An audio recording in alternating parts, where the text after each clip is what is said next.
মাটির নিচে 10 ফুট গভীরে গর্ত করে 21 দিনের এতেকাফে বসা সেই সাধক এবার পালিয়েছেন তড়িঘড়ি করে। এলাকাবাসীর অভিযোগ, তার কবিরাজি ব্যবসার প্রসার বাড়াতে এবং নিজেকে বড় ধরনের পীর হিসেবে জাহির করতেই তিনি এমন পন্থা অবলম্বন করেন।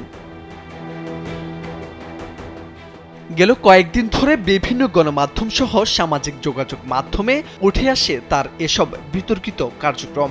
অনেকে লাল সালু উপন্যাসের মসজিদের সঙ্গে তুলনা করেন তাকে। অনেক নারীরাও রফিকুল ইসলাম রিজভীর আস্তানায় গিয়ে ধর্ণা দিতে দেখা যায়। তাই এলাকাবাসী তার এমন প্রতারণার খবর টের পেয়ে ধাওয়া দিলে তিনি পালিয়ে যান।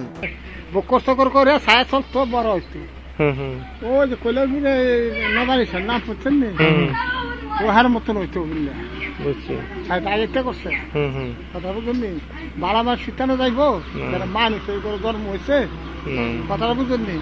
ধর্মকে পুঁজি করে গ্রামের সহজ সরল মানুষদের সরলতার সুযোগ নিয়ে তিনি এমন কবিরাজি ব্যবসা করেন বলে জানা গেছে। তার হাতে সবসময় একটি লাঠি থাকে, মাঝে মধ্যেই পানি পড়া ও ঝাড়ফুঁক করতেও দেখা যায় তাকে। 1995 সালে এসএসসি পাশ করার পর জীবিকার তাগিদে প্রবাসে চলে যান।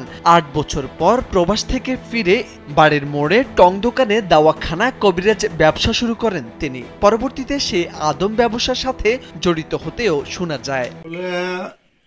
সে আদম ব্যবসা করে, বাইরে লোক পাড়ায়, ঠিক আছে, বাইরে লোক পাড়ায়। আমরা জানি সে পীর, এরকম আমরা শুনছি না যে সে পীর। সে মহিলা 600 মহিলা আসে, পানি পানি মানে দেয়, এটা জানি, কিন্তু হ্যাঁ যে পীর এটা জানি না। তবে এ যে কার্যক্রম করে এটা সমাজের বাইরের কাজ, সমাজে এটা গ্রহণ করে না। কিছু সংখ্যক লোক আছে ব্যবসা করার জন্য এটা সমর্থন দেয়। আসলে শরীয়তের বাইরে যে কাজটা করে আমাদের সমাজ মেনে নেয় না। মহিলারা জানে 1000 মহিলাই বুঝেন না, আমি বিয়ে না করলে আপনার রফিকুল ইসলাম রিজভী ব্রাহ্মণবাড়িয়ার বাঞ্ছারামপুরের মায়ারামপুর গ্রামের বাসিন্দা। 25 ডিসেম্বর বিকেলে তিনি বাড়ি ছাড়েন এলাকাবাসী থেকে বিদায় নিয়ে নৌকায় চড়ে। এরপর এই নির্জন চরে সেই ঘাপটি মেরে বসেন তিনি। তবে রিজভীর অভিযোগ, কিছু দুষ্কৃতকারী তার কাছ থেকে চাঁদা দাবি করায় তিনি নির্জন স্থান ত্যাগ করেছেন। 25 তারিখে গেছি, আর দিয়েছিলাম কিছু দুষ্কৃতী লোকে আমাকে বাধা দিছে। সেই বাধা দেওয়ার কারণে আমি ওইখান থেকে উঠে আইসা পড়ছি। তো এরপর আবার হেরা অপরাধ স্বীকার করছে যে আমগো যেটাই হচ্ছে আপনি থাকেন। আমি না, যে জায়গার মধ্যে আমার বাধা হবে ওই জায়গায় আমি থাকবো না। এরপরও আমার আম্মা যেহেতু বলছে যে তুমি আইসা পড়ো, মার অর্ডারে গেছি, আবার মা যেহেতু বলছে আইসা পড়তে, আমি আবার আইসা পড়ছি। আসছে এখানতে চাঁদাবাজি লোক গেছে, চাঁদা দিত, চাঁদা না দিলে এখানে থাকতে পারবো না।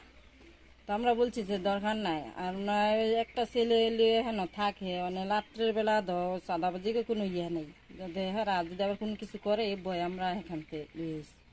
জানা গেছে এতেকাফে বসা অবস্থায় বাড়ির রান্না করা খাবার খেতেন তিনি। 10 ফুট গভীর গর্তে একা থাকার কথা থাকলেও উপরে তার ছেলে থাকতো বলে জানান এলাকাবাসী। মোর্শেদ আলম, কালবেলা।